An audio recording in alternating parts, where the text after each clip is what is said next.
Hey everyone, welcome to The Explainer. Today, we're swapping out that clunky old manual desk calculator for the absolute magic of Excel formulas. If you've ever felt completely bogged down crunching numbers row by row, well, this is going to completely change how you work. Let's dive right in. So here's our quick roadmap for today. First, the golden rule. Second, meet your math operators. Third, the magic of cell references. Fourth, real-world formula practice. And finally, we'll wrap up with troubleshooting and an assessment. All right, part one, the golden rule. Before we even start typing, we need to define what we're actually doing here. An Excel formula is basically just a command that calculates values automatically. You can kind of think of a formula as this invisible engine running quietly behind your spreadsheet. You won't always see the engine itself when you're looking at your finished document, but you will definitely see its incredible power and the results it generates. And that brings us to the golden rule. Every single formula in Excel, whether you're just adding two simple numbers together or running some massive complex financial model, absolutely must begin with an equal sign. If you don't type that equal sign first, Excel just thinks you're typing regular text. It's literally the trigger. It's your way of signaling to the software, hey, it's time to process a calculation. Moving on to part two, meet your math operators. So how do we translate the math we all learned in school into computer language?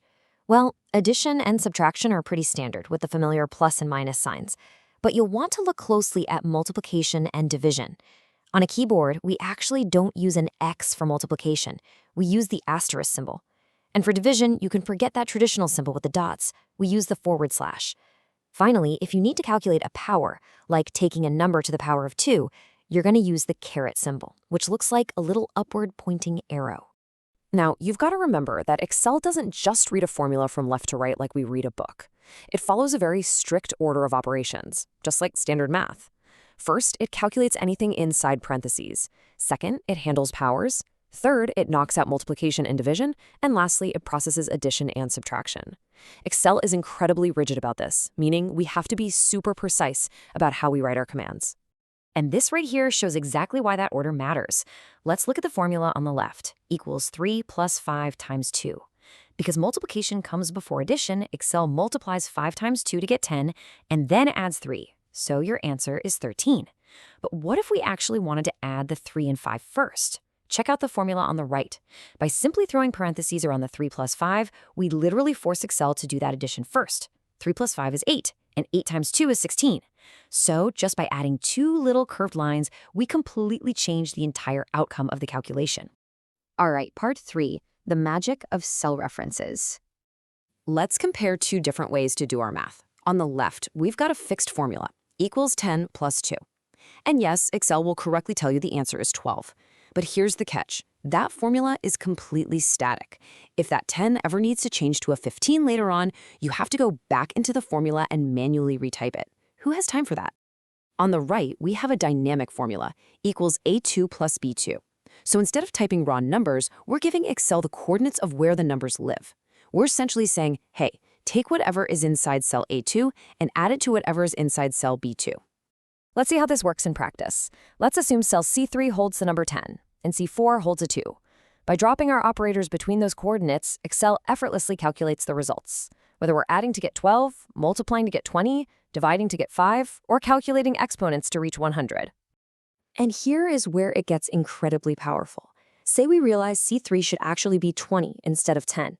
We don't have to rewrite a single formula. The very moment we update that cell, every single linked formula instantly recalculates to reflect the new totals. Our addition jumps to 22, multiplication to 40, and power to 400. It's just seamless automation. Part 4, real-world formula practice. Let's put this into a real-world scenario. Say you're managing a small office inventory. If you have 5 notebooks at $8 each, you just multiply the quantity cell by the unit price cell to get $40. You can then just copy that formula straight down the column, and Excel dynamically handles the rest of the inventory, automatically calculating the correct totals for your pen sets and desk lamps. It is a huge time saver. Here's another super common scenario, tracking a monthly budget.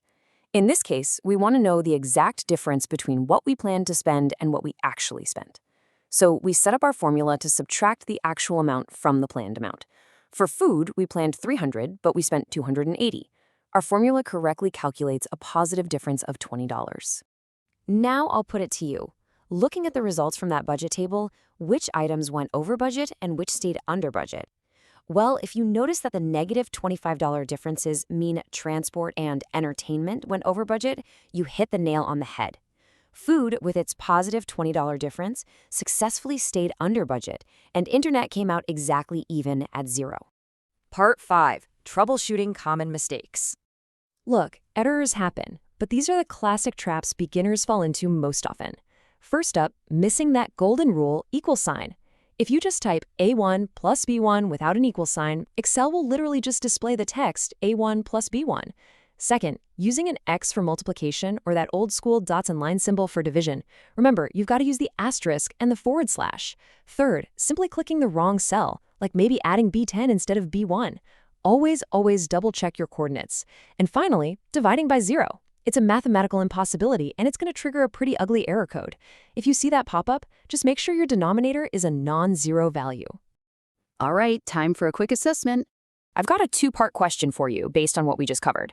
First, what specific symbol absolutely must begin every single Excel formula? And second, keeping in mind that strict order of operations we talked about, what's the answer to the formula shown here? Equals, open parentheses, 4 plus 2, close parentheses, times 3. I'll give you a quick second to work that out in your head. All right, let's see how you did. The answer to the first question is, of course, the equal sign. Honestly, never forget it. And the answer to the math problem? That'd be 18. Because we use those parentheses, Excel adds the 4 and the 2 first to get 6, and then multiplies that 6 by 3 to reach 18. Let's do one more to test your syntax with cell references. How exactly would you write a formula that adds whatever is inside cell B4 to whatever is inside cell C4? And as a quick follow-up, how would you write a formula that multiplies a quantity sitting over in cell D5 by a price sitting down in cell E5? If you pictured equals B4 plus C4 for that first one, you absolutely nailed it. And for the multiplication, it would be equals D5 asterisk E5. Getting comfortable combining those cell coordinates with the correct mathematical operators is really the absolute foundation of everything you will ever build in a spreadsheet. We've seen how automatic recalculation does all the heavy lifting for simple addition and multiplication today. But I want you to think about this. If basic cell references can save you this much time on just a handful of rows, what happens when you need to instantly analyze thousands of rows of data using incredibly powerful built-in functions?